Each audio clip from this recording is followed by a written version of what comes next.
And this table have the formulas for special factoring and the formulas for special product. And you know what? We don't need to use this formula, in fact. We do not use this one. We do not use this one. We are going to only do number 1, number 2, number 5, and number 6. So we are going to ignore those 2 rows. And last Wednesday, we practiced the application of the first formula. This formula helps us to factor a binomial whose structure is a difference of 2 squares. If we have a binomial which is a difference of 2 squares, then we are able to factor the binomial as a multiplication of 2 binomials, and those 2 binomials are conjugate. In the first parentheses, we have the addition of the 2 bases. In the second parentheses, we have the difference of the 2 bases. Very important thing is the order of the 2 bases in the difference. If x is the first base, then in the second parentheses, we have to have x minus y instead of y minus x. The order doesn't matter. Seems like I did not save what I have last time, the notes last time. So I'm going to resolve the first 3 questions. The formula here is a squared minus b squared equals a plus b times a minus b, or a minus b times a plus b. The order of the 2 factors in the factorization doesn't matter. Important thing is we identify a is the first base. I wrote it as base number 1. And b is the second base. See, do we have any comments? Ashley, okay.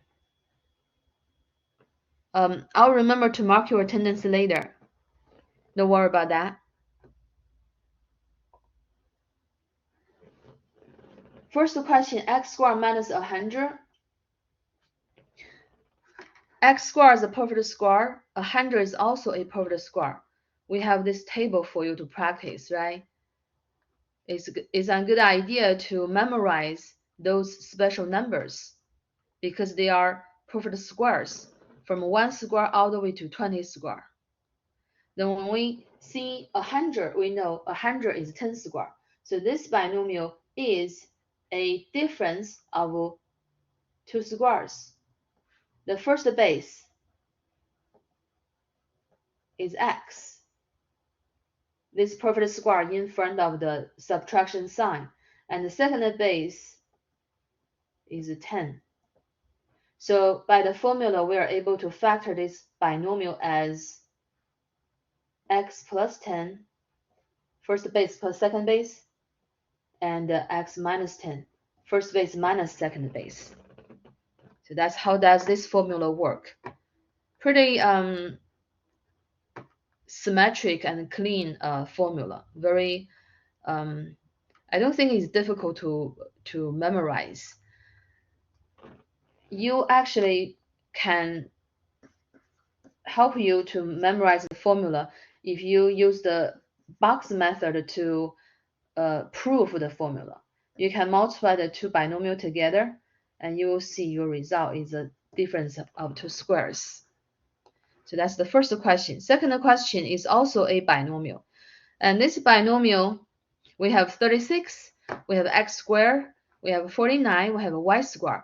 So those are signs and telling us this might be a difference of 2 squares because 36 is 6 squared, 49 is 7 squared. Turns out we are able to write 36 x squared as square of 6x because 36 x squared is 6 squared x squared. So it's 6 times 6, x times x. And we interchange the order. We have 6 times x times 6 times x. And that is the square of 6x. Similarly, we can write 49y squared as square of 7y. And I would strongly recommend you write this on your scratch paper. Once you confirm, okay, this really is a difference of two squares, you write on your scratch paper. The first base is 6x, and the second base is 7y. And then we are able to use the formula to factor the binomial as 6x plus 7y, 6x minus 7y. One of the parentheses has to be the first base minus second base. That's the second question. The third question is also a binomial. When we see 1, when we see 4, when we see y squared, those are signs this might be a difference of two squares.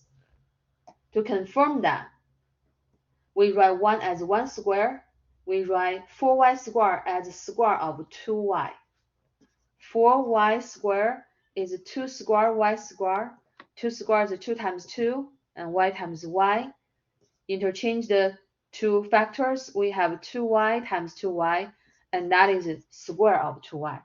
So very clearly, this binomial is a difference of two squares. Write on your scratch paper, the first base is 1.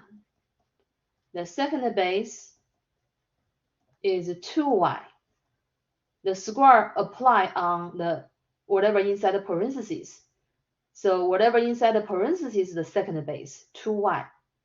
Not just 2 or just 1, is together 2y. Then by the formula, we are able to factor the binomial as 1 plus 2y times 1 minus 2y. And that's it. Once you grasp the pattern, it's a pretty simple application of the formula. All right, so what if, that's how do we simplify a difference of two squares. If the binomial we are going to factor is a difference of two squares, what if we need to factor a sum of two squares? Let's look at the table here. If we have a sum of two squares, then you have to look at if the binomial has GCF different from 1. If the binomial has GCF different from 1, then we would have to factor out the GCF or negative GCF. Other than that, a sum of two squares is not factorable. Okay? Unless we can factor out the GCF. A sum of two squares is prime, is not factorable. For example, x squared plus 4. As you can see, the structure of this binomial is a sum of two squares. In the middle, we have the addition sign. The first square has base x, the second square has base 2. It doesn't matter because we can confirm the structure of the binomial as a sum of two squares. And once we know the sum of two squares, we can make a conclusion: the binomial not factorable. It is prime. It is prime. Let me challenging you with this one. What if we have 4x squared plus 16? What if we have 4x squared plus 16? How do we factor this binomial? Give it a try, guys. What if the binomial we are going to factor is 4x squared plus 16?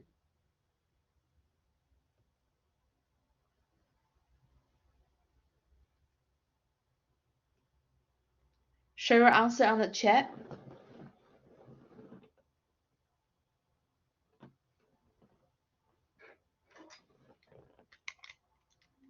Four x squared plus 16.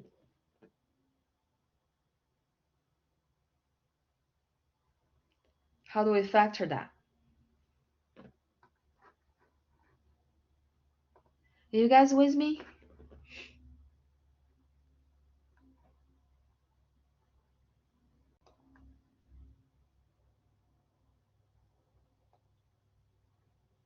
Hello? Amanda, do you have an idea about this problem? How do we factor 4x squared plus 16?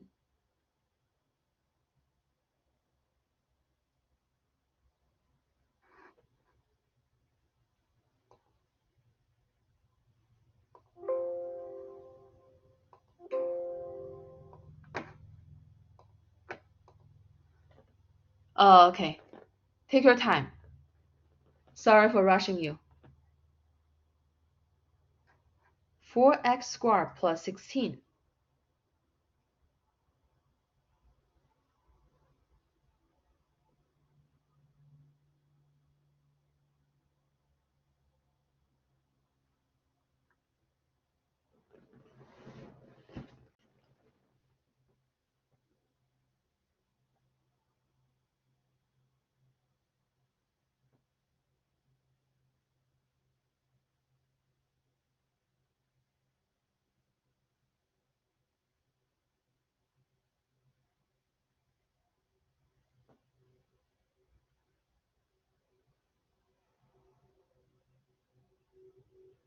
Do you guys remember what we do the first step whenever we need to factor a polynomial?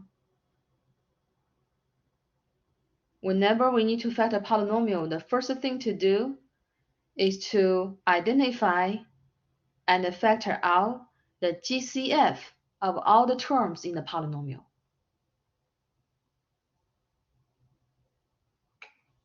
Yeah, do we have GCF for this binomial? What's the GCF?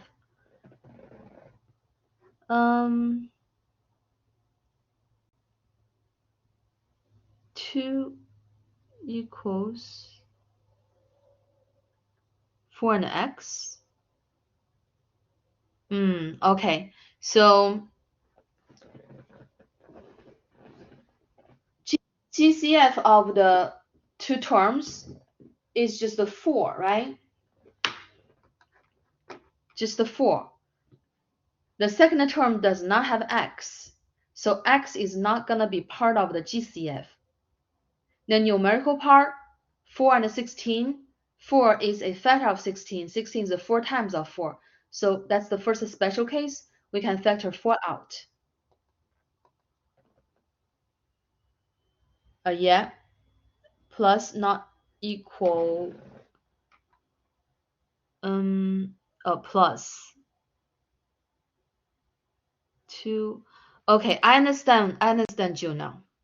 So what happened is we need to factor the GCF first. Once we factor out the GCF in the parentheses, we're going to have x squared plus 4. And x squared plus 4 is a prime. It's not factorable. Okay, you don't even have to write this part. I wrote this part to show you the structure is a sum of two squares. Just to help us to confirm this binomial is a sum of two squares. And sum of two squares is not factorable. So the answer of this question is just this. All right? Not just the binomial, any polynomial. The first thing to do when we need to factor the polynomial is to observe, to identify the GCF of all the terms in the polynomial. If it's not 1, then we would have to factor it out.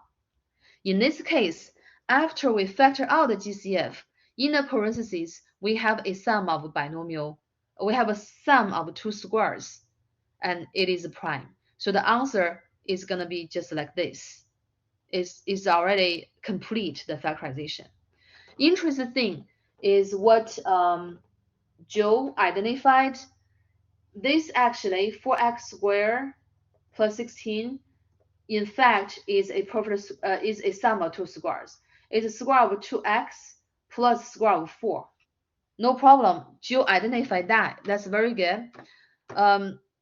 If we, however, we cannot make the decision or draw the conclusion saying since it's a sum of two squares is not factorable, because we have to factor out the GCF.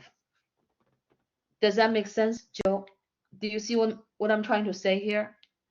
It's great that you identify 4x squared plus 16 is a sum of two squares. However, we cannot say it's not factorable because the two terms has GCF of 4. And let me know, does that make sense, Joe? We do have to factor out GCF. Maybe. So I'm trying to explain 4x squared plus 16 is factorable. It is factorable, positive. It is factorable. Even it is a sum of two squares. From what you typed in the chat, I believe you identify the binomial is a sum of two squares. But I'm trying to explain how come this sum of two squares is not prime. Because it has GCF needs to be factored out. After we factor out GCF in the parentheses, x squared plus 4. X squared plus 4 is also a sum of two squares. That binomial is not factorable, is prime. I'm trying to get that. Maybe Amanda can help me to explain in a different way. So the GCF has to be factored out.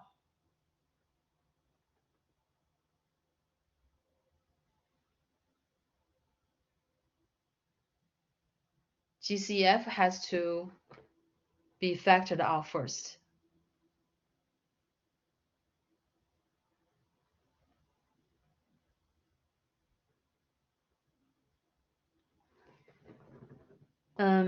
How about let's continue.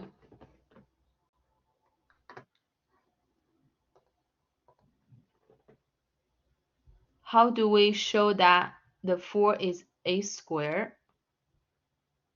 The 4 is a square. 4 is 2 square. How do we show that the 4 is a square?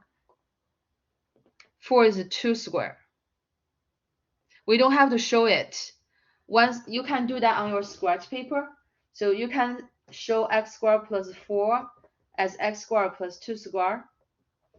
You don't have to write this on the question. You just need to know. You can write that on your scratch paper to confirm this is a sum of two squares and is prime, is not factorable. Does that help, Joe? Because 4 times 4. Yeah, I saw when you type 2x, I believe you wanted to have a parenthesis. 2x in the parenthesis to the power 2 minus 4 to the power 2. Plus 4 to the power 2. Okay, so thank you. So basically I wanted to say is, if we have a binomial, after you factor out the GCF, the leftover in the parentheses should be still a binomial. If that binomial is a sum of two squares, then that sum of two squares must be prime, not factorable. And you are done. You don't have to continue. Once you have the GCF factored out, you're done with the problem. Like this question, 4x squared plus 16. Firstly, we factor out the GCF of 4. In the parentheses, we have x squared plus 4. That is a sum of two squares. Sum of two squares, x squared plus 4, is prime, is not factorable. So we are done with the factorization. This is the answer. The factorization is complete. That's what I'm trying to say. Okay, so let's continue.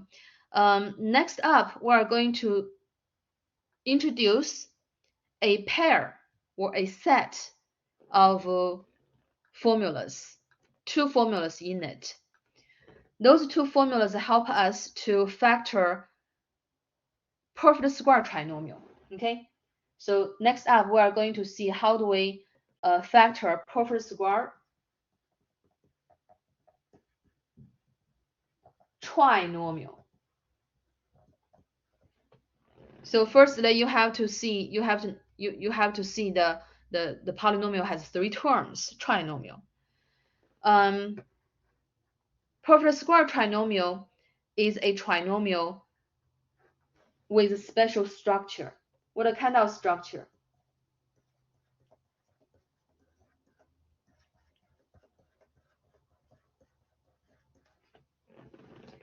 The trinomial, the first term and the second term, they have to be perfect square. So if you see the first term and the last term of the trinomial, both of them are perfect squares, that is a strong sign or signal. It might be a perfect square trinomial, but you have to keep going to double check. Check the middle term.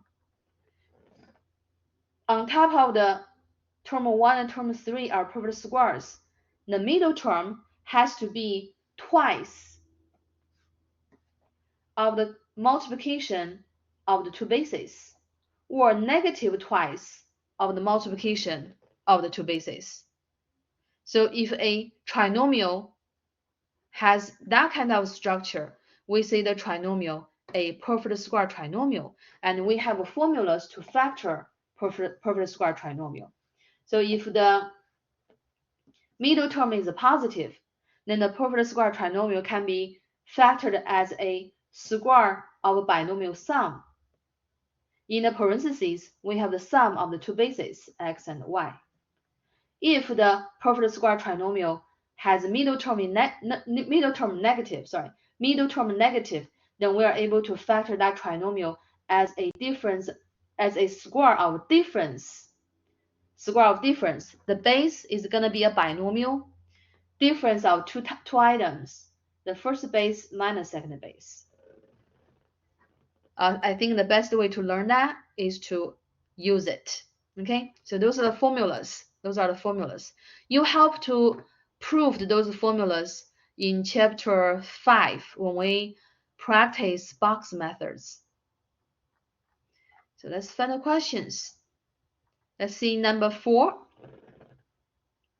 Number 4, the trinomial is x squared plus 14x plus 49.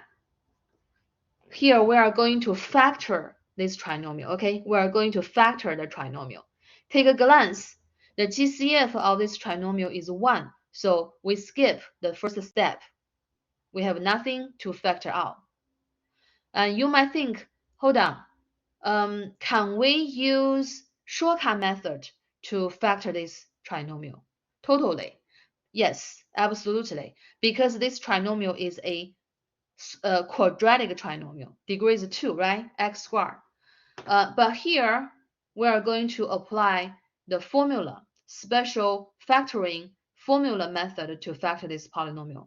You just have extra tools to tackle those questions.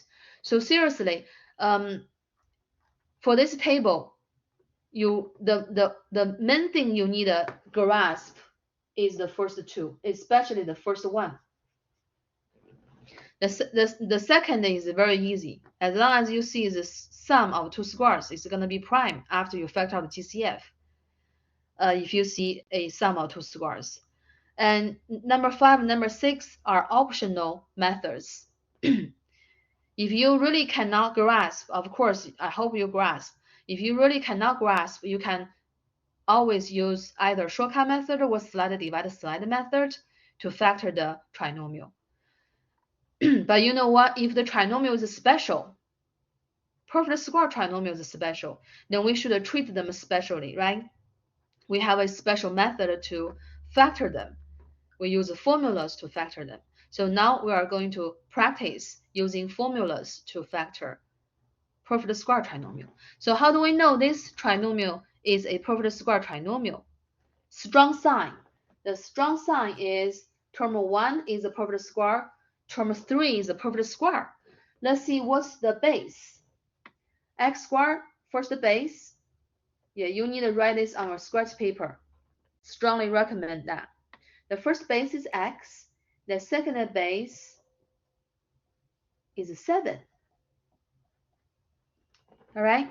And what we need to check is, do we have twice of the multiplication of the two bases? 2 times the first base times the second base. 2 times x times 7, that is 14. 2 times 7 is 14. 14x. The middle term happened to be twice of the product of the two bases. If that is met, if that condition is met, then you are sure this trinomial is a perfect square trinomial. It is a perfect square trinomial, okay? And how do we factor a perfect square trinomial with the middle term positive? Based on the formula, we should be able to factor this trinomial as a square of a binomial sum. If the middle term is positive, in the parentheses, we're going to have a positive sign here, or addition sign here.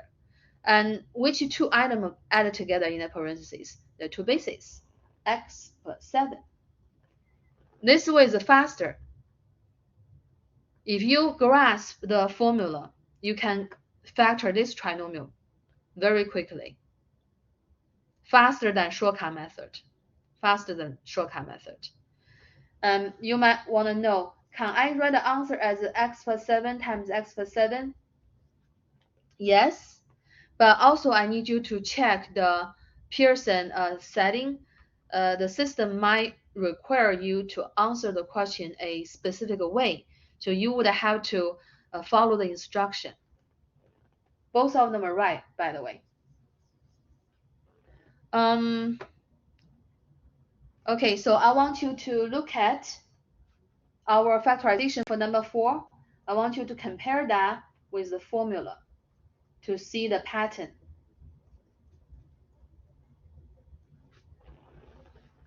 The trinomial is a perfect square trinomial. How do we know that? Strong signal is the first term and the third term. Sorry, the first term and the third term are perfect squares. And then you identify the first base and second base, and then double check if the middle term is the twice of the multiplication of the two bases. If it is, then it is a perfect square trinomial. Then we are able to use the formula to factor it. So in number 4, question number 4, x is a. In the formula, I wrote it in red.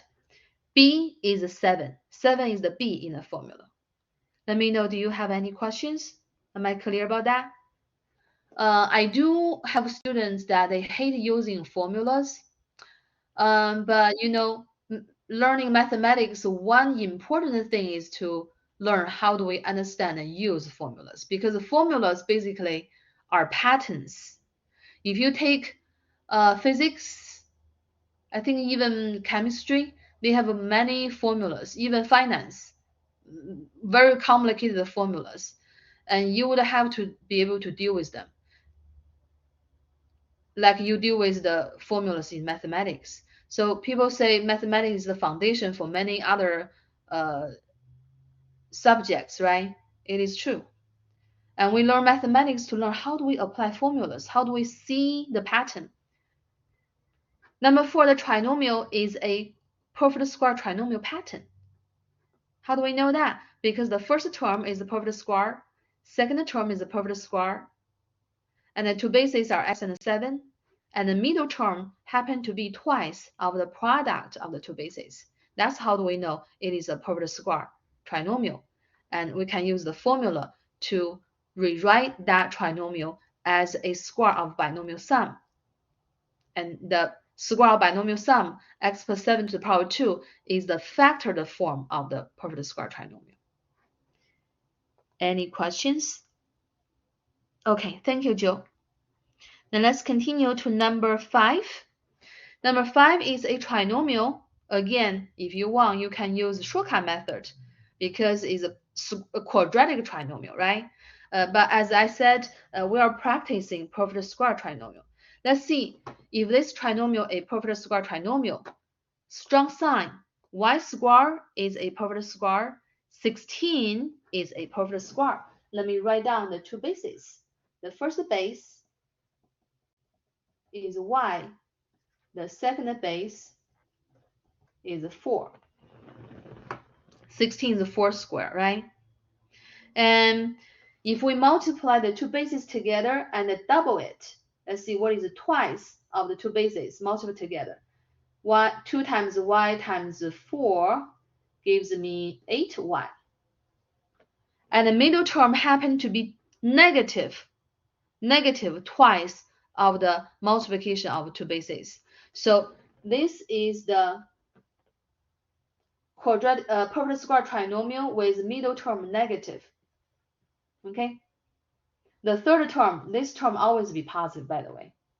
Has to be positive, because if it's negative, it's not going to be a perfect square. Has to be positive. So we agree this trinomial in number 5 is a perfect square trinomial. The two bases are y and 4. So based on the formula, let me write the formula for you. The factored form is going to be a square of binomial difference, the first base minus second base.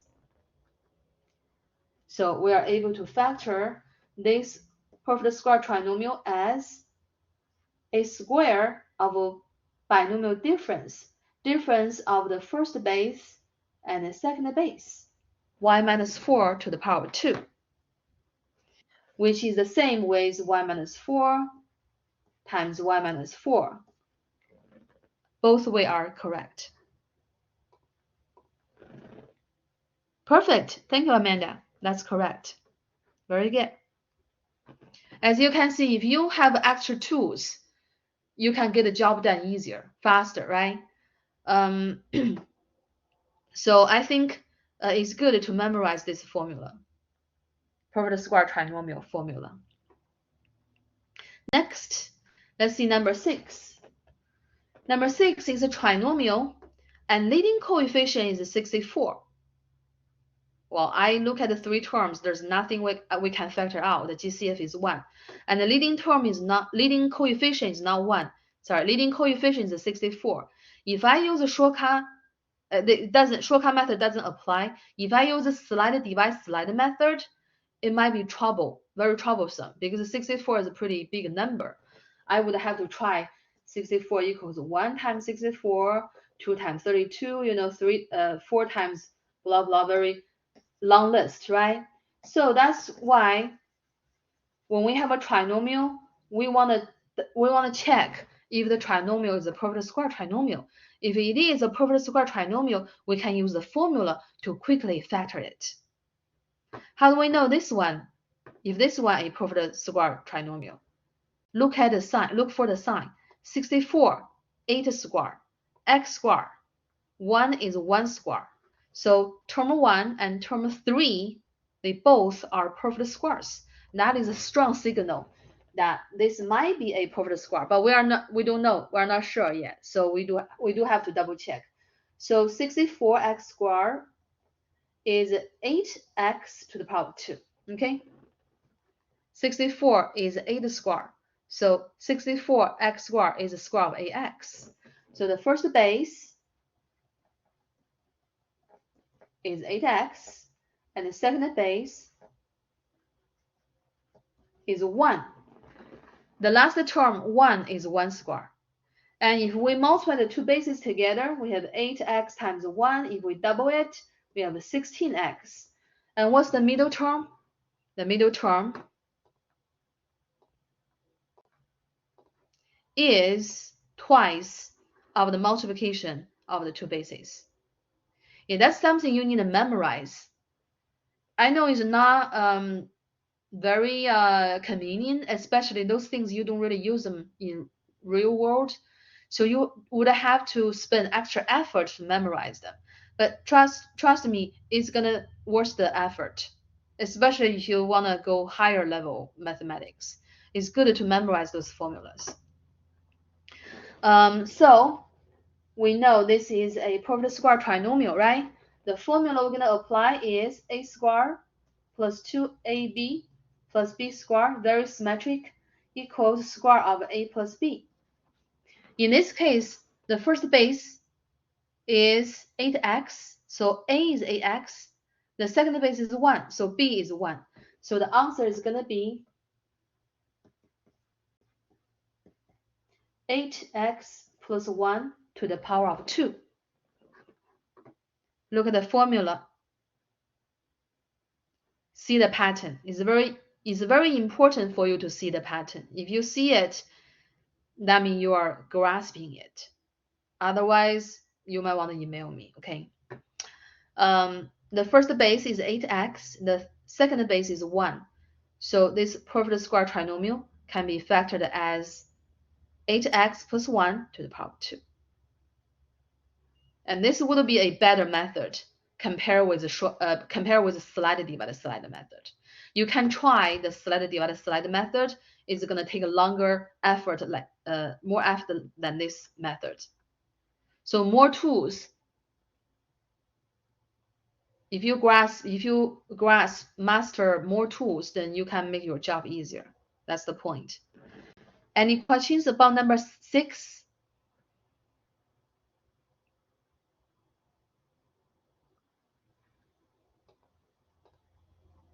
Okay, thank you, Joe.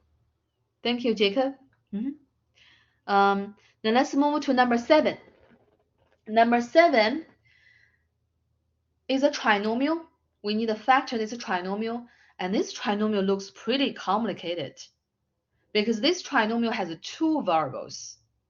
So if you apply the slide divide slide method, I believe it's gonna be challenging for most of you. I did use we did see one problem with 2 variables, and I demonstrate how do we use the slide divide slide method. But this one, we don't have to use the slide divide slide method because I see the strong sign. I see 16 x squared, 81 y squared. That signal this trinomial might be a perfect square trinomial, which is good news. If it is really a perfect square trinomial, we should be able to use the formula, right, to quickly get it factored. So let's double check. 16x squared is the square of 4x. 81y squared is square of 9y.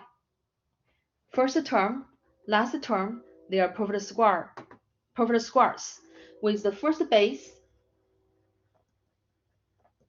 4x and second base 9y.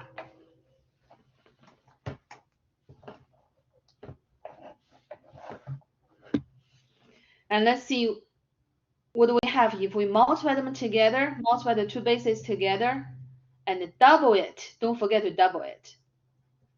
What do we have? Let's see what is the twice of the multiplication of the 2 bases. 2 times 4 is 8. 8 times 9 is 72xy. And the middle term happened to be negative twice of the product of the 2 bases. So that means we are going to use this formula. It is a perfect square trinomial with the middle term negative. And we are able to factor that as square of binomial difference, a minus b. Right? 4x minus 9y to the power 2. Exactly. Thank you. Thank you, Joe and Amanda. Your answers are correct. It is a square of binomial difference. First base 4x minus the second base 9y. And this is going to be a lot easier than you try to apply the slide divide slide method. So you see different methods has their own advantages, right? Has their advantages.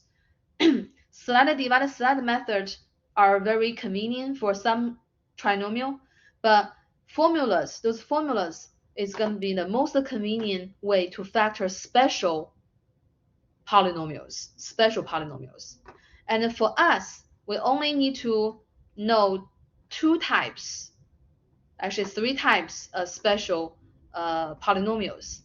If the polynomial is a binomial, you consider if the binomial a difference of two squares or sum of two squares. If the binomial a is a difference of two squares, then we can apply this formula. If the sum of two squares, it is a sum of two squares, then it's going to be not factorable unless you have a GCF that you can factor it out. And that's binomial. And if you have a trinomial, and a trinomial is a perfect square trinomial, then you can use those two formulas. It's very convenient. So extra method.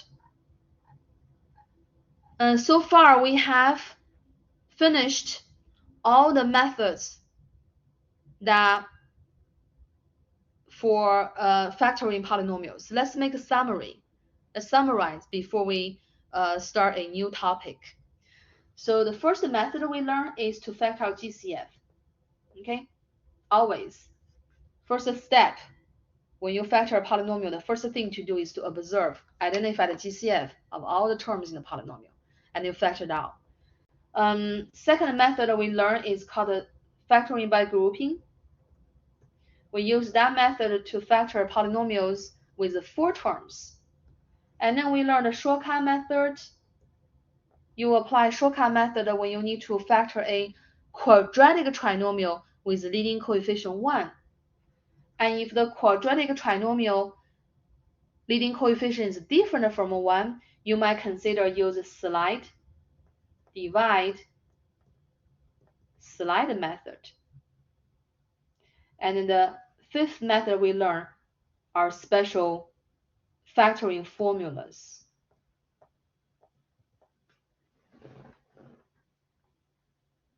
A very important thing some people sometimes omit that is to identify the GCF.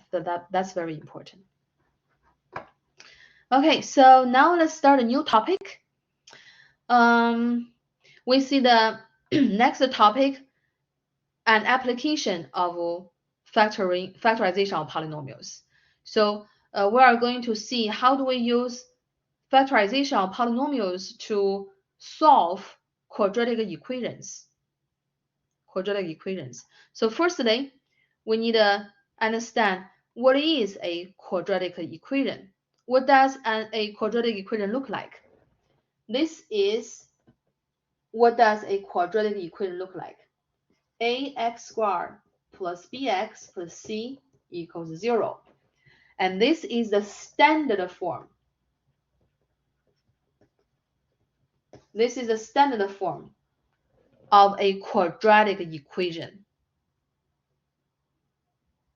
In the standard form of a quadratic equation, the right side of the equation is 0. The standard form always have 0 on the right side. And on the left side, we have a quadratic trinomial. You should be very familiar with this thing, right? ax squared plus bx plus c. A, b, c are constants. A is the leading coefficient of the trinomial on the left side. It is the coefficient of x squared. B is the coefficient of x. C is the constant term. So any equation which can be written in this form is a quadratic equation. So we are going to see how do we, I'm going to introduce 2 methods to solve quadratic equations, okay? To solve quadratic equations. Firstly, I want to show you number 4. Firstly, I want to show you number 4. X squared plus 13x equals 0. I want to use this problem to introduce a property. And the property is called zero product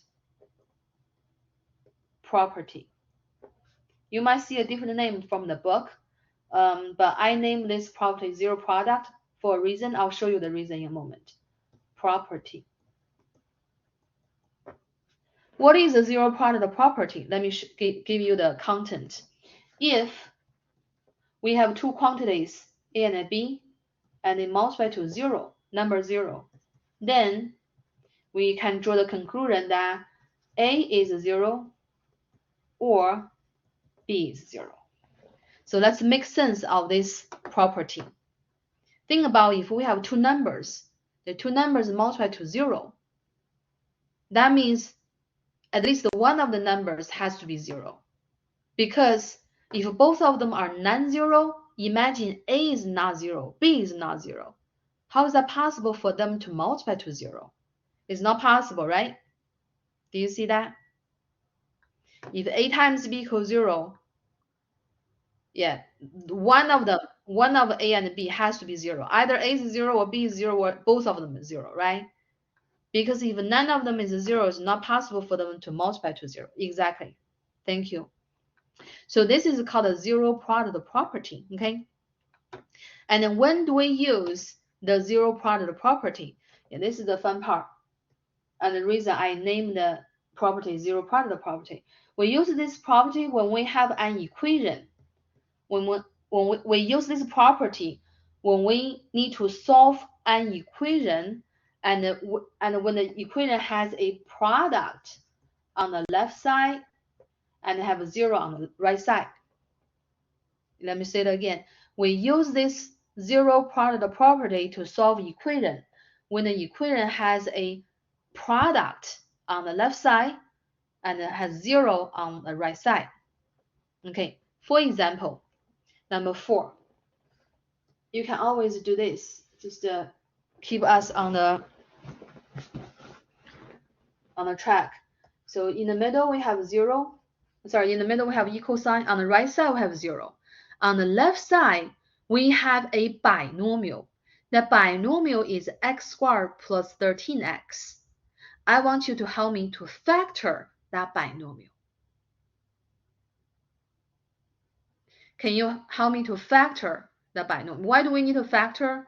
Because I want to apply zero product property to solve it, to solve the equation. By the way, this chapter, before this question, we had been talking about factorization of polynomials. So your answer is a polynomial in a factored form. Now, this topic we're talking about is to solve equations, solve quadratic equations. So the purpose is to find the values that satisfy the equation. The purpose is different. And I want to use this zero product property. But if I need to use this property, I need the right side be 0 and the left side be a product.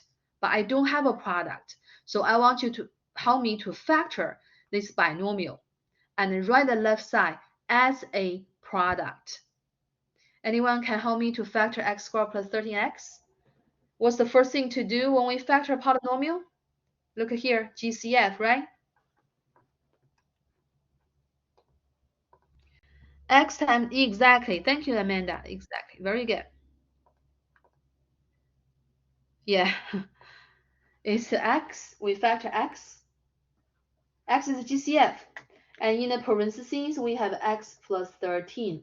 You can always double check by reversing, right? X times x is x squared. X times 13 is 13x. Awesome.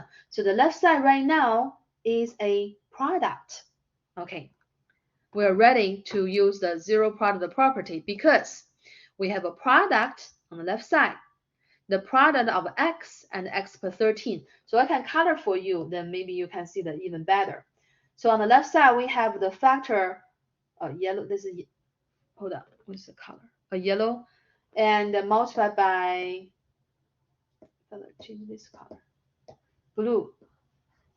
So the left side right now is a product, is yellow times blue. Yellow times blue equals 0. So we're able to apply zero product property. We would be able to draw the conclusion saying either the yellow equals 0 or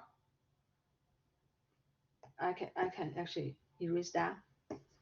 So since we have yellow times blue equals 0, by the zero product property, we have either yellow equals 0 or the blue equals 0.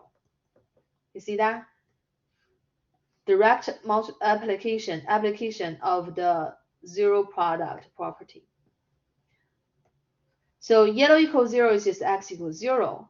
And we solve x plus 13 equals 0. The blue equals 0, we have x equals negative 13. And we're done. Those are two solutions. Those are the two solutions of the equation. That's how we apply zero product property to solve a quadratic equation. We do need to keep the right side be 0, keep the right side of the equation as 0, and factor the left side. We need to factor the left side. Okay? We need to factor the left side. Okay, so now let's go back and look at number 1 and number 2.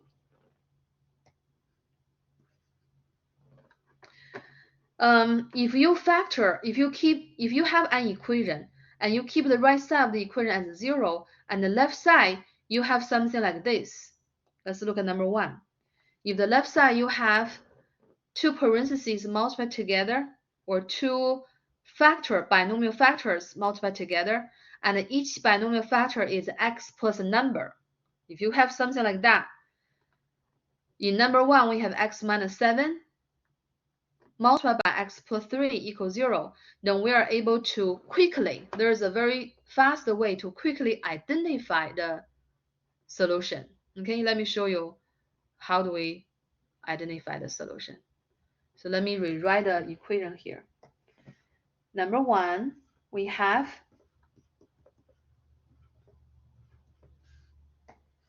x minus 7 times x plus 3. Okay? If you have something like that, we are able to quickly identify the solutions. The two solutions of this equation is going to be, look at the negative 7 in red. What is opposite? The negative 7 in red is opposite the positive 7. Positive 7. And then look at the positive 3 in the parentheses. The red positive 3 in the parentheses.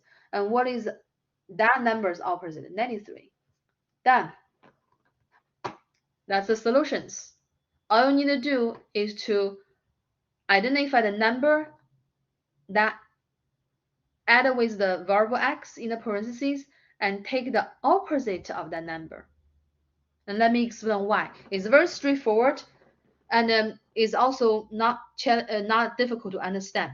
The reason is because the zero product property, okay? It is because of the zero product property. As you can see, number 1, we have a product on the left side, we have a 0 on the right side. So by using the zero product property, we have either x minus 7 equals 0 or x plus 3 equals 0. And from x minus 7 equals 0, we have x equals 7. And from x plus 3 equals 0, we have x equals negative 3. The reason we got the opposite is because we move the term to the right side and we change the sign. That's the reason.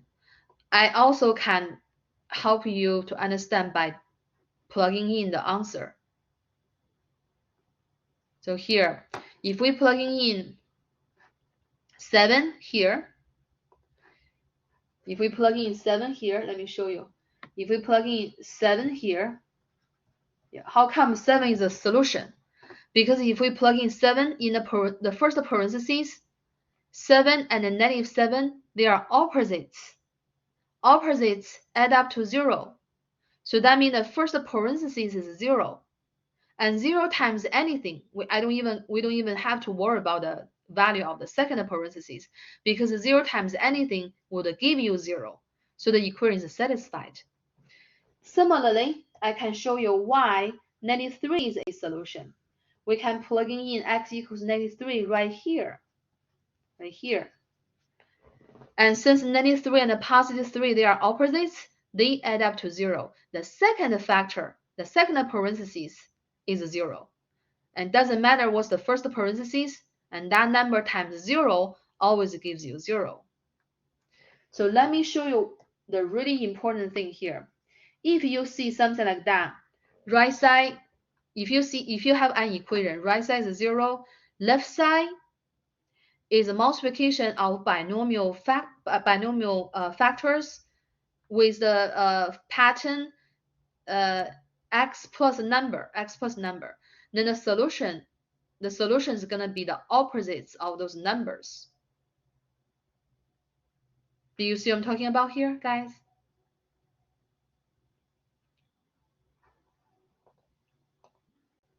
Okay, then what if we have x plus 5 times x minus 9 equals 0? Can you help me to find the solutions of this equation very quickly?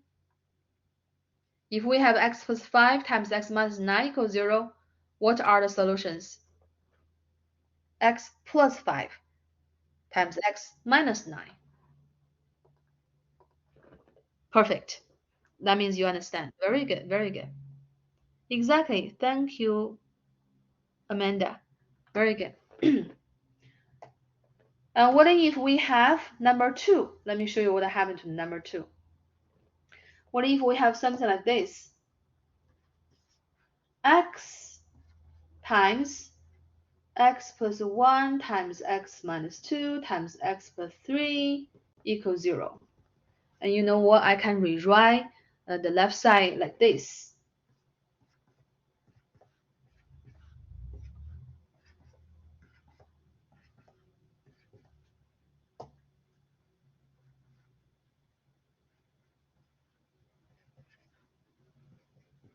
Can you identify the solutions for this equation?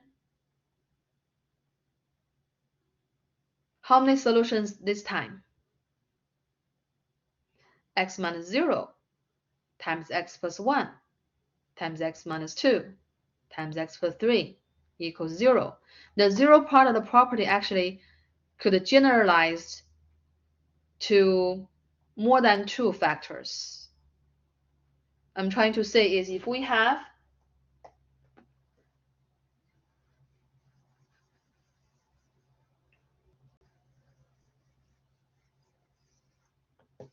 suppose we have a times b times c equals 0. Then by the 0 part of the property, we should have a equals 0, or b equals 0, or c equals 0. Because if none of them equals 0, it's not possible for the 3 quantities multiplied to 0. And we can generalize the conclusion to include more factors here. Like if you have a, b, c, d times together equals 0, then you would have a equals 0, or b equals 0, or c equals 0, or d equals 0, right? Something like that. So are you able to help me to find the solution for number 2?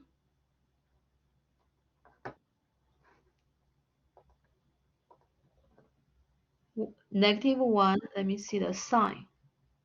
Okay, -1, +2, -3. Perfect. Just take the opposites of the numbers, right? You guys are great. Perfect. So the solutions are 0, -1, 2, -3. Yeah, that equation has 4 solutions. So earlier we had number 4 here. So now we can rewrite the number 4 and then use that trick to find the solutions even faster. I can write this trinomial, I can write the factorization on the left side, the multiplication as x minus 0 times x plus 13. And then I take the opposite of the 2 numbers in red, 0, -13, and that's the solutions. Very, very convenient. I want to make sure everybody understands this part. So when we solve a quadratic equation, we want the right side be 0 and the left side is something like that. Left side is x plus number times x plus another number, something like that. Because if we have something like that, we are able to identify the solutions super fast. Can you let me know if you guys are all clear about that? Not just Amanda and Joe. Can we all respond here and let me know? Okay, thank you, Dakota.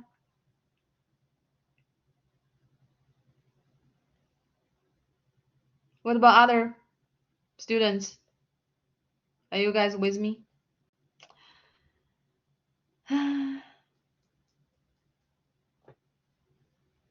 Okay, I consider that maybe you can show me that.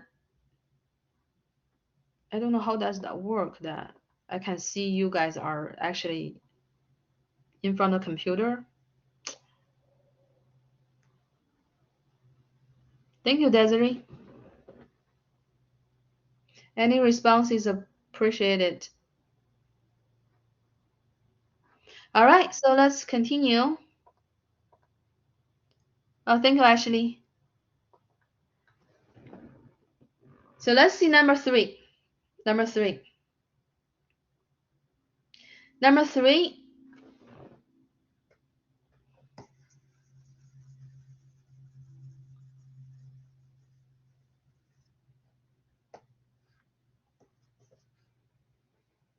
is x squared minus x minus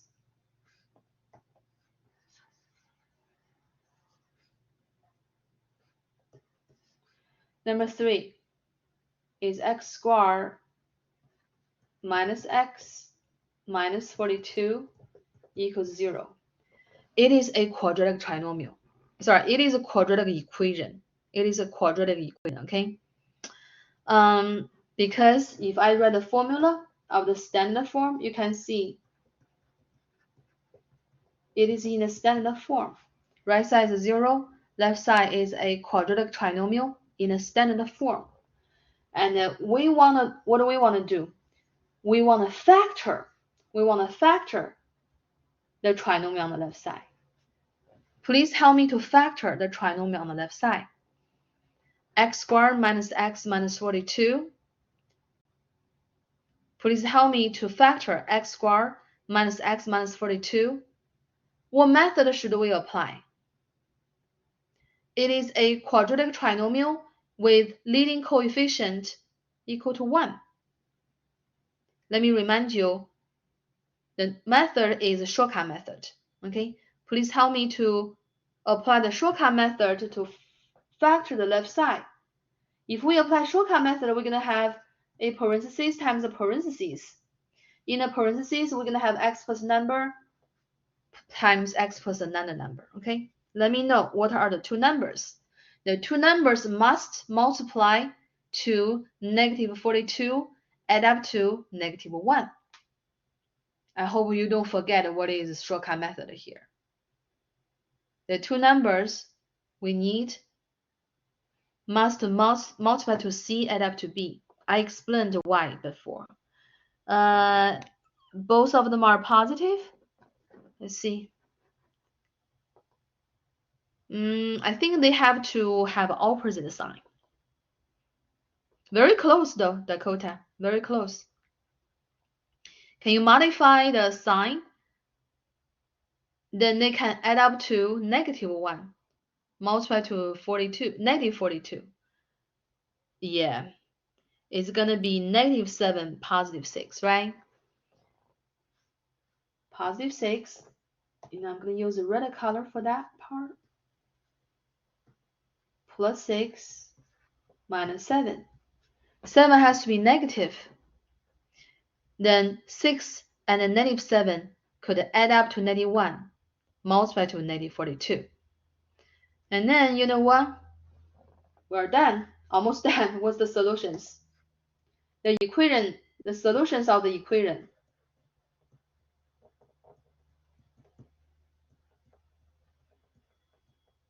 are, look at the red number 6. Its opposite is negative 6. Look at the red number 97. Its opposite is positive 7. Done. So you know what? This kind of problem, solving quadratic equation, the challenging part is still factorization. If we can factor the polynomial, the trinomial on the left side, and write that trinomial in this form, then we can just use the trick to identify the solutions very quickly. Right? Any questions about number 3? How do you choose which is negative when factoring? That's a very good question, Dakota. So if we have a quadratic trinomial with leading coefficient 1, x squared plus bx plus c, we want the two numbers multiplied to c add up to b. And how do we know which is a negative, which is a positive, right? Since in this case, let me write this way, x squared minus x minus 42. So we are looking for the two numbers. The two numbers have to multiply to negative 42 and add up to negative 1. Since they multiply to negative, think about two numbers multiply to a negative number. The two numbers must have an opposite sign, right? They cannot have the same sign. If they have the same sign, their multiplication is going to be positive. Since their multiplication is negative 42, the two numbers have to have an opposite sign. And how do we know which one is positive, which one is negative? And you can try, right? You already have 6 and 7. Yeah, you already have 6 and 7. If you try positive 6, negative 7, the addition is negative 1. It works. But if you have negative 7, positive 6, if you have negative 6, positive 7, if you have negative 6, positive 7, they're going to add up to positive 1. It doesn't work. So Dakota, you're very close. You just need to modify the sign and make sure the two numbers add up to negative 1. And we learned 4 conclusions. Let me remind you. These 4 conclusions is to address the signs of the two integers when we apply shortcut method. And the case we just had is case number 4. If two integers multiply to negative and add up to negative, then one is positive, the other is negative, and the negative number has a bigger absolute value. And let me know, did I answer your question? You're very close, but they cannot be both positive. They have to have opposite sign. Okay, thank you, Dakota. Very good. Let's continue practicing. How do we solve quadratic equation? Very important. Okay, let me repeat this. When we solve quadratic equation, we have to write the equation in the standard form. Means we have to make the right-hand side be 0, right side of the equation as 0, and then factor the left side. For example, this question. Number 1, so this is 23, number 1. The equation we have is 10x squared minus 27x equals negative 18.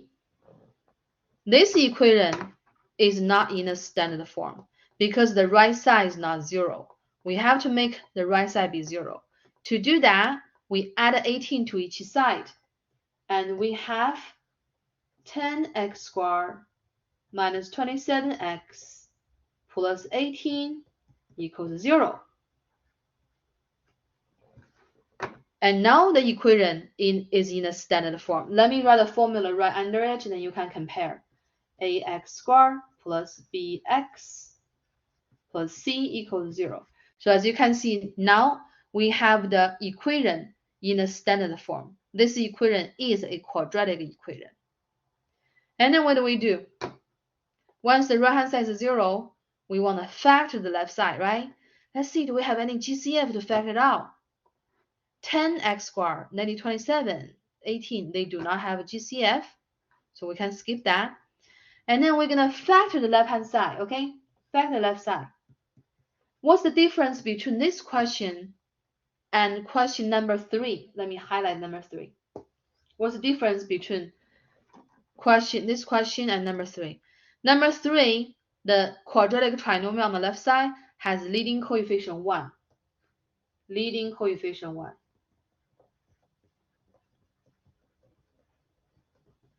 So we just need to use a shortcut method, and we can write the left side as a parenthesis times parenthesis. In each parenthesis, we have x plus number. So that equation has leading coefficient 1. But this equation does not have leading coefficient 1. Different exactly. Does not have leading coefficient 1. So we're going to use a different method here. Okay? This method is called slide divide method.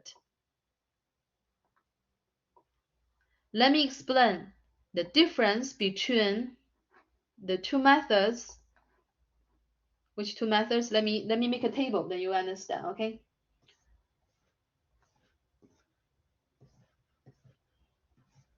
Method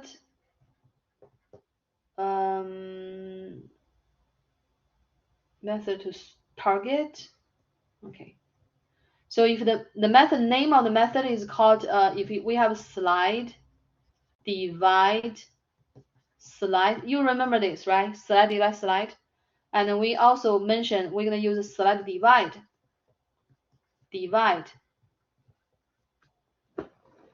The names of the two methods so close. One is slide divide slide, the other is slide divide without the second slide. Then what's the difference of the two methods? Very, very close, but they target different problems. Okay, we use slide divide slide to factor quadratic trinomial with leading coefficient different from 1. So slide divide slide is to factor polynomial, to factor a polynomial. And a slide divide method is to solve equation. What equation? Ax squared plus bx plus c equals 0. Okay, so let me highlight the difference. Slide divide slide is to factor polynomial. Slide divide method is to solve equation. Yeah, I want you to include this table on your note, then you know we do have two methods. They involve slide divide, but they target a different purpose. They serve for a different purpose. Slide divide slide is to factor polynomials. Slide divide method is to solve equations. And we are going to learn slide divide method today to solve quadratic equation with leading coefficient different from 1. The purpose is right here. The title of the question actually show us when do we apply the method. Solve a quadratic equation with coefficient different from 1. Okay? And this is a quadratic equation with leading coefficient different from 1. The leading coefficient, I'm missing leading here though. Sorry, I'm missing this typo. I'm missing leading coefficient different from 1. And what do? We apply slide divide method. Okay, let me show you how. We don't like the leading coefficient different from 1. Make our job difficult. Then what do? We slide to multiply with the constant to create a new trinomial. And the new trinomial is going to be x squared, because the 10 is a slide away, right? And then copy the middle term, that is 27x, and then 10 times 18, 180. And then we are going to shortcut this quadratic trinomial with leading coefficient 1. Let's shortcut. Give it a try, guys. You should see now how important the shortcut method is. Okay? We are going to factor x squared minus 27x plus 180. We need to find the two integers, multiply to 180, and add up to negative 27. And this one might be challenging because the number is pretty large. Give it a try though. Give it a try.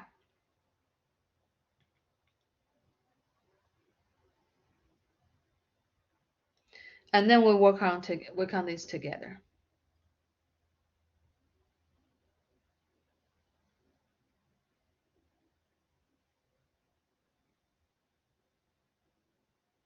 Yeah, this one probably challenging. X squared minus 27. Let me use my OneNote, have more space. Excuse me, sorry. X squared minus 27x plus 180, right? Let me double check. Minus 27x plus 29. Okay, so we are looking for two integers multiplied to 180, add up to negative 27. So how do we get that done? So first we have to determine the sign. Since the multiplication are positive, the two numbers must have same sign, but they cannot be both positive, because if they are both positive, it's not possible for them to add up to a negative number. So the two integers have to be both negative. So that's the case number 2 of the 4 concurrence, the second case. The two integers must be both negative. Then they are able to multiply to positive, add up to negative. Let's see, how do we find the two negative integers? Okay, we are going to be patient and factor 180. Try 1 times 180, 2 times 90. And remember, both of the two numbers have to be negative. And we do 3. 3 times 60, right? Try 4. 4 times 45. Try 5. 5 times, 36? Yep. 36 times 5. Okay. Try 6. 6 times 30. Yeah, have fun with it. I know it's going to be long. And then try 7. 7 doesn't work. And then try 8. 8 doesn't work. And then try 9. And then try 10.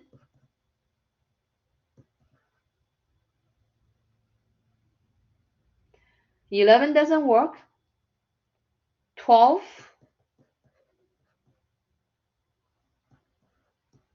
Yeah, there we go, actually. 13 doesn't work. 14 doesn't work. 15 here.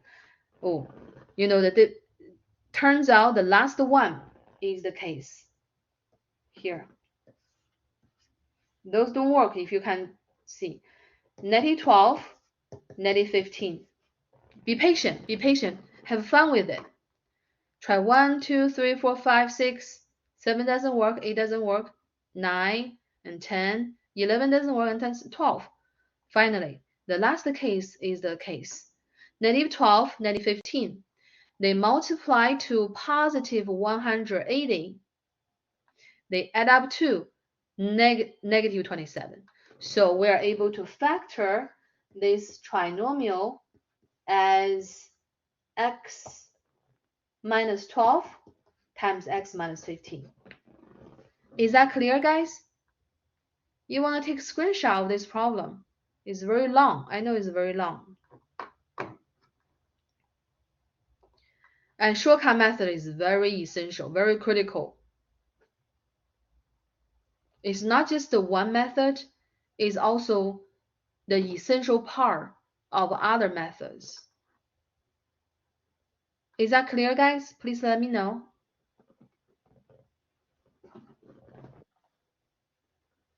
Yeah, the last step, oh, finally we find the 12 and 8, 15.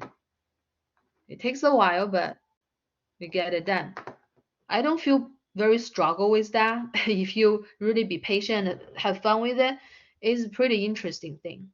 Okay, thank you. So we have the left side factored as minus 12, x minus 12 and minus 15. Okay, so that is a slide, and then we do a shortcut, and then divide. Divide what?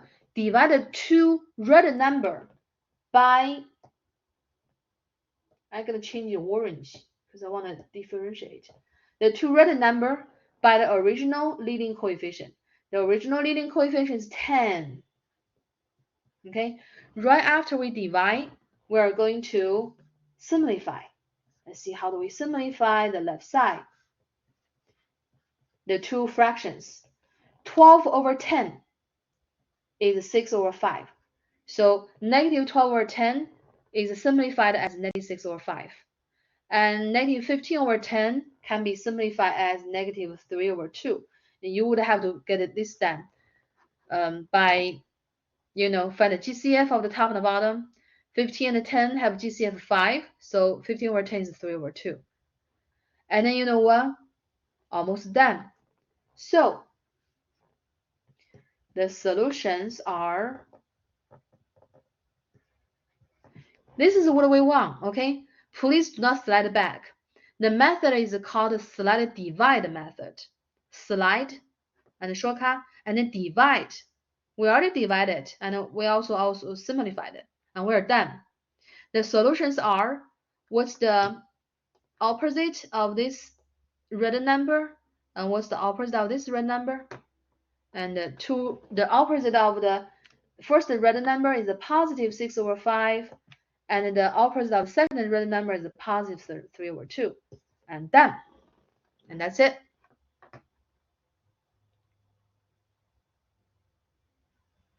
Do you guys want to try one? Please try number 2. Please try number 2. 9x squared equals 48x minus 48.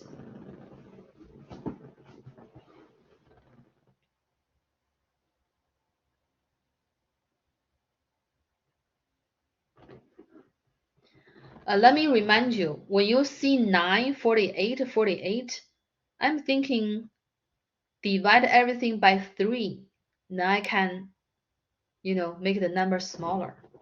I give you a little time.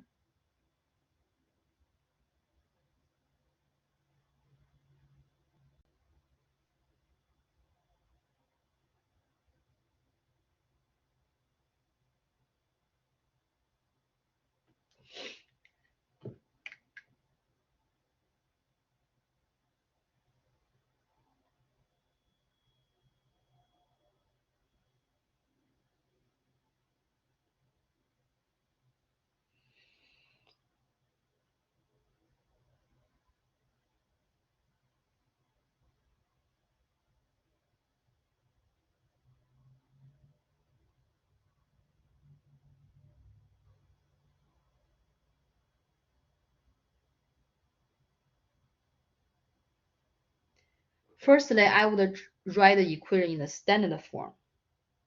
Write the equation in the standard form.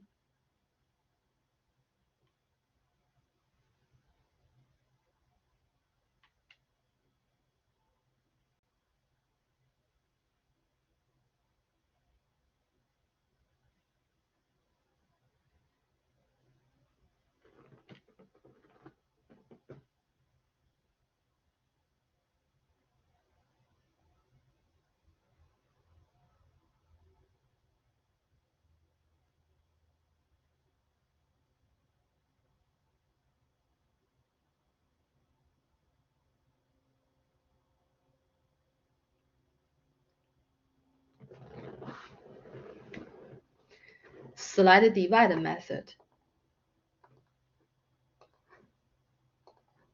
I can guide you here.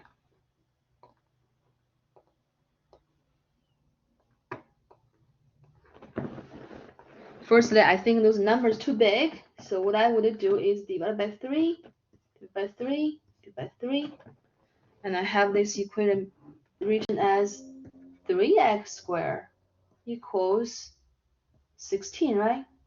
Yeah, 16x minus 16. And then I'm gonna write the equation in the standard form. Everything go to the left. 3x squared minus 16x plus 16. Firstly, do you have 3x squared minus 16x minus 16? Plus 16 equals 0. Firstly, do you have this equation? simplify the equation and write the equation in the standard form. We need to take care of those front matter, like before we even do anything. Kind of like a preparation. And once we have that, the leading coefficient is different from 1, you can start a slide divide approach. Slide divide.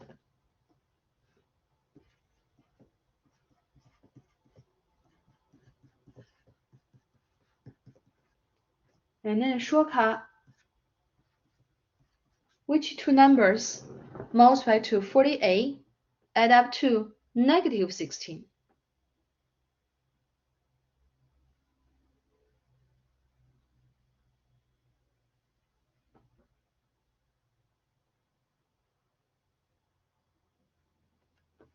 Okay, how about let's tackle this part, this step. Which two integers multiply to positive 48 add up to negative 16?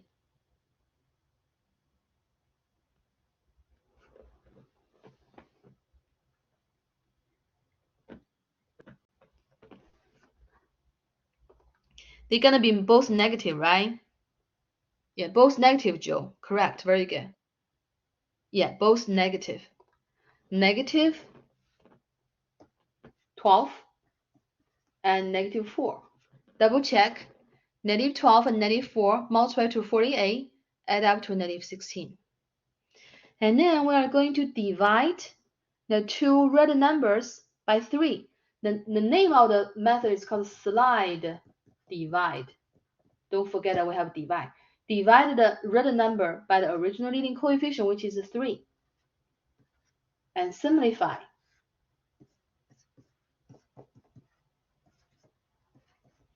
(12/3) is 4. So we have negative 4 here. And then 4/3 is already simplified. And what are the solutions? Help me out. The solutions of the equation, almost there.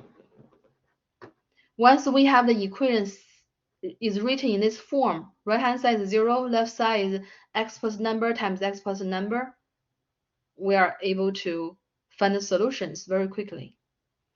Please type the solutions. Do not slide back, okay? We are done here. Positive 4 and positive 4/3. Right here. Yeah, positive 4 and a positive 4/3. Awesome. And that's it. Okay. Do you like this method? Slide divide. You don't need to use the second slide. Okay, one more time. Let's compare the contrasts. We have two methods. Their names are very similar. We have learned the slide divide slide method. Also, just now we learned the slide divide method. The difference between them is they target different problems. We use slide divide slide method to factor polynomials. When we need to factor a quadratic trinomial with leading coefficient different from 1, we use slide divide slide. And slide divide method is to use to solve equations. To solve a quadratic equation with leading coefficient different from 1. So do not confuse one with the other. Do not mess them up. The methods are different, okay? So that's number 2. Okay, let's see. This is gonna be the last two questions are application of quadratic equations. So let's see the first one. First one seems a geometry problem. So it says the area of a triangular sign.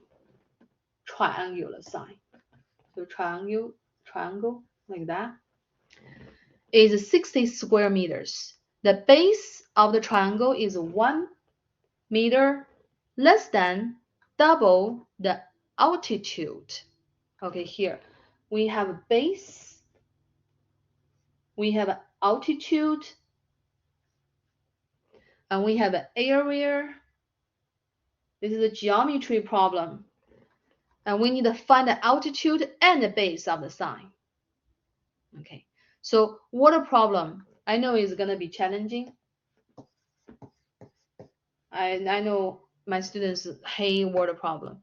You know, water problem means we have to spend time really read the words. Bad habit is you only read it one time. I have students don't even read the problem. How do you solve the problem correctly when you don't even read the water problems? Here, our target is to find the base and the altitude. So we need to find the base. Let's say this is the base. And we need to find the altitude.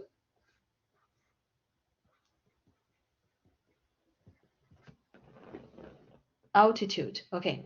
Then what's the connection between the two measurement? We have a formula for the area of a triangle.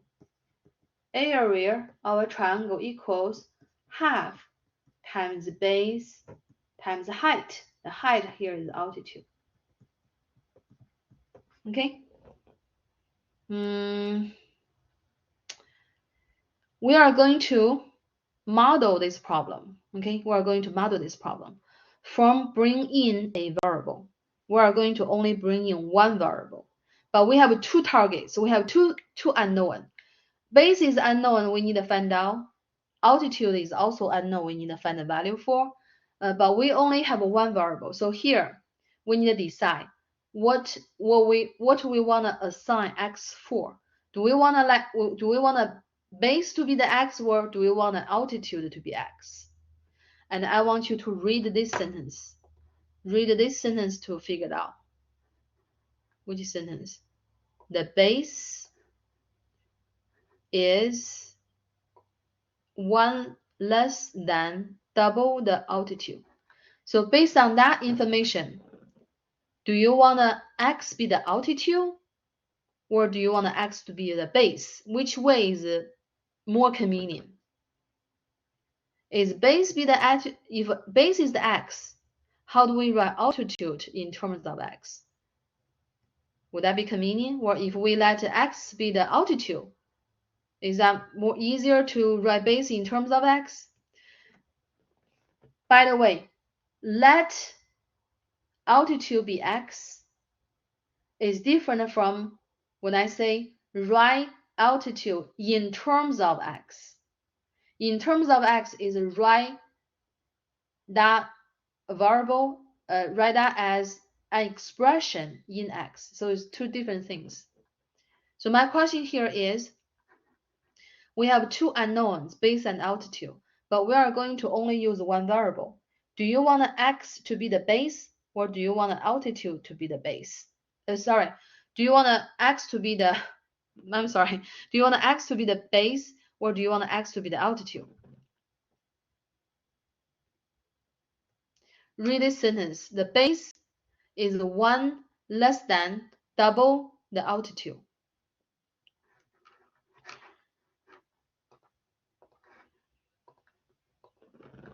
Thank you, Tevin. Correct. Very good. Altitude. Thank you, Joe. Exactly. We want altitude to be x. If altitude is x, then the base would be 1 meter less than double x. And what is that? Altitude is x, and the base is going to be 1 less than double of that, 2x minus 1. Do you agree? 2x minus 1, right? Yeah, 2x and then minus 1. It says, let's read it again. The base is 1 meter less than double the altitude. So we double the altitude, 2x, and then 1 less than that, so minus 1. We also have minus 1. So 2x minus 1 is the base. Very good. If you let the base be the x, it's going to be difficult to write altitude in terms of x. So let the x be altitude is more convenient. Very good. So now we have altitude is x, base is 2x minus 1. And we can set up an equation, okay? Because the area is 60. The area is given. Look at the first sentence. The area of the triangle is 60 square meters. So we are able to set up equation now. Half times base times height equals the area of the triangle, 60. That's the equation we want. If we solve the equation, we get a value for x, then we are able to find a value for altitude and the base. And that's the plan. And let's see how do we simplify this equation. So far it's very messy, right? So firstly, I want to get rid of the 1/2. So I'm going to multiply each side by 2. Multiply this by 2, multiply this by 2. Then I would have, and they cancel, I would have 2x minus 1 times x equals 120. Okay? And I have a question here.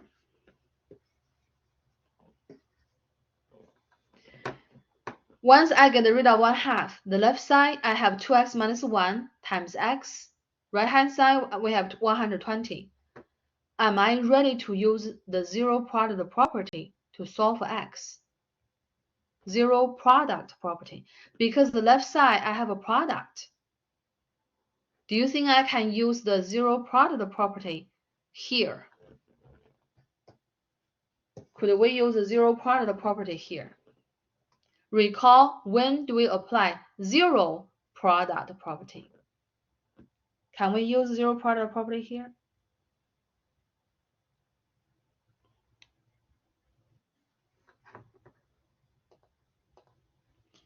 No. Why not? Because zero product property. Because zero product property, when do we use zero product property? When we have a zero on one side and then we have a product on the other side. Do we have a zero on the right side? We do not have a zero on the right side. Okay, the reason I pointed out because it's a common mistake. Yeah, because it's a common mistake. Well, why is it a common mistake? People say, okay, the left-hand side is already factored, right? The left side is already factored. Now I can do 2x minus 1 equals 0 or x equals 0. Then I'm done. No, it's wrong. Because the right side is not 0. You cannot apply zero product property when the right side is not 0. You can't. And what do? We factor. We reorganize. And the left side, we distributed property. We can write that as x times 2x minus 1. Switch the two factors. If this is more comfortable for you to distributive property, x times 2x is 2x squared. X times negative 1 is negative x, and equals 120. And then you minus 120 from each side. You have 2x squared minus x minus 120 equals 0. Finally, this equation is in the standard form of a quadratic equation. And then we use a slight divide method. I know it's a lot of work. I know that. Is that clear, guys? You cannot just use a zero product property when it's not applied. You have to write the equation in the standard form. Okay. Okay. All right. So finally, the equation is written in the standard form. Please help me to apply slight divide method to solve it. Slight divide. Okay. On your scratch paper, try that. 2x squared minus x minus 120 equals 0.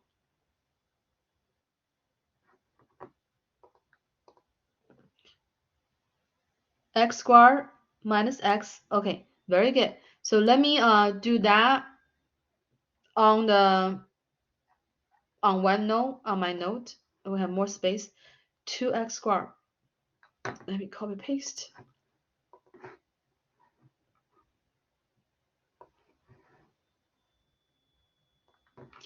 We have that so far. Okay.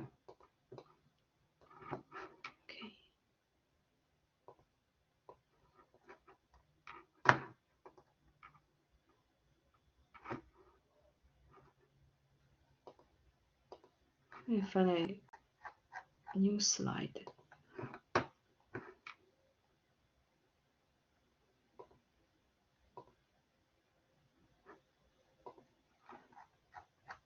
Apologize for that.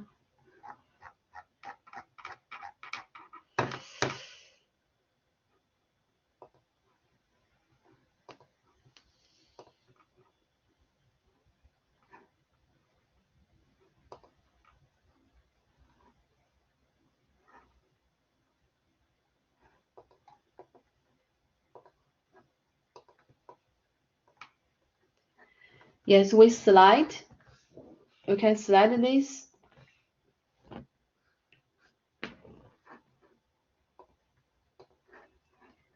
And multiply with the c. So we have x squared minus x minus 240. Very good. And then we're gonna shortcut, right? I believe the shortcut step is still the challenging one. And which two numbers multiply to negative 240 add up to negative 1?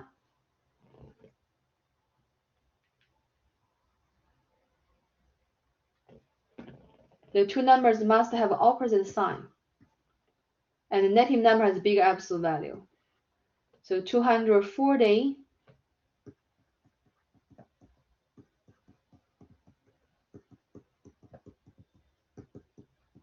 you can try use your calculator if that helps.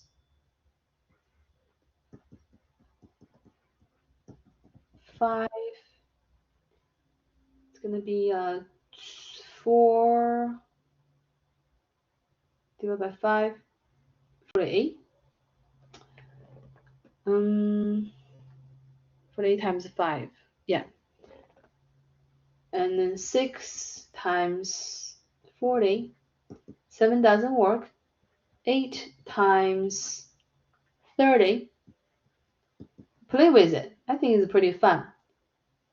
9 doesn't work. 9 doesn't work. 10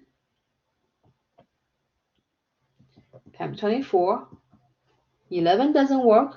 12 times 20, 13 doesn't work. 14 doesn't work. 15 times 16, there we go. Right, guys? If you divide 240, use your calculator, by 15, you have 1 here, 9, 6 here. And one is a positive, the other is negative.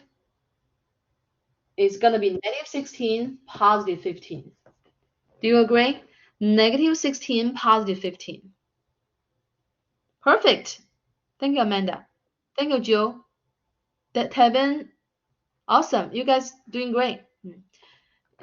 And this, by the way, is challenging. So long list, such a long list. But it's not that horrible, right? If you be patient and then play with it.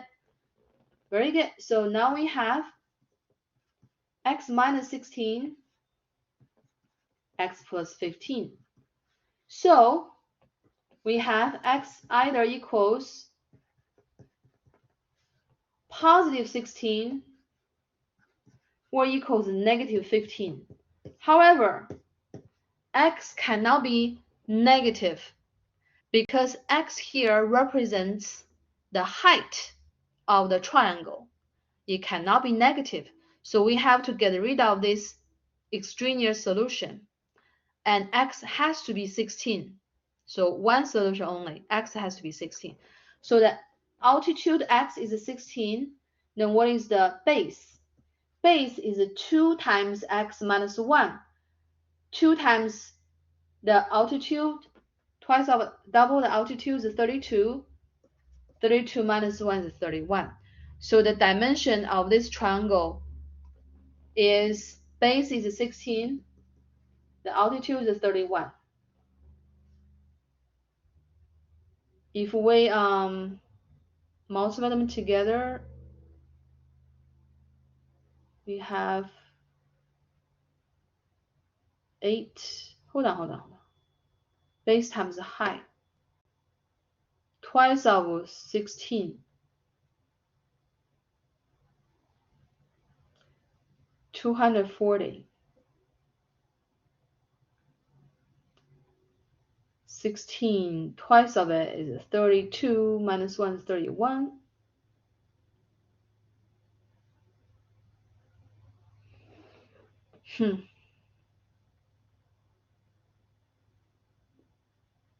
Something wrong here. Let me double check. Did I mess up the sign? Negative 16, 2x minus 1, 1 meter less than double, 60, so 120. 2x squared minus x minus 120. 2x squared minus x minus 120.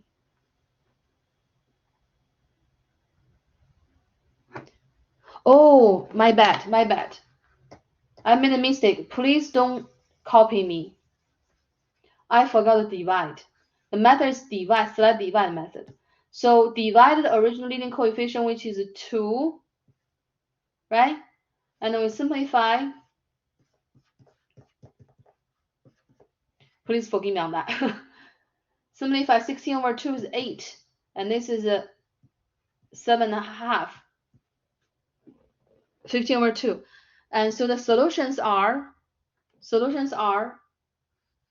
x equals, so that's somewhere that you might make a mistake as well. So be cautious of that. X equals 8 or x equals negative 15 over 2. We cancel this. We get rid of this solution because the altitude has to be positive. So x is 8. The altitude is 8. Altitude is 8.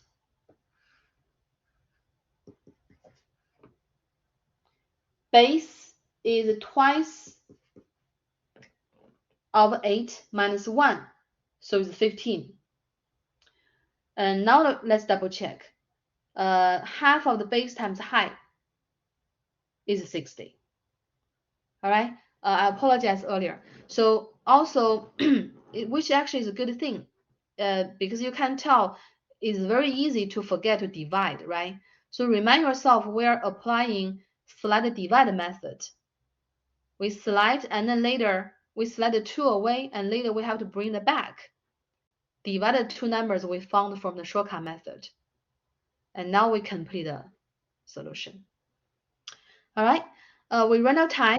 Next time we are going to start a review for exam 3. I'll see you on Wednesday, guys. If you have any questions, please feel free to reach out to me. Good night, everybody.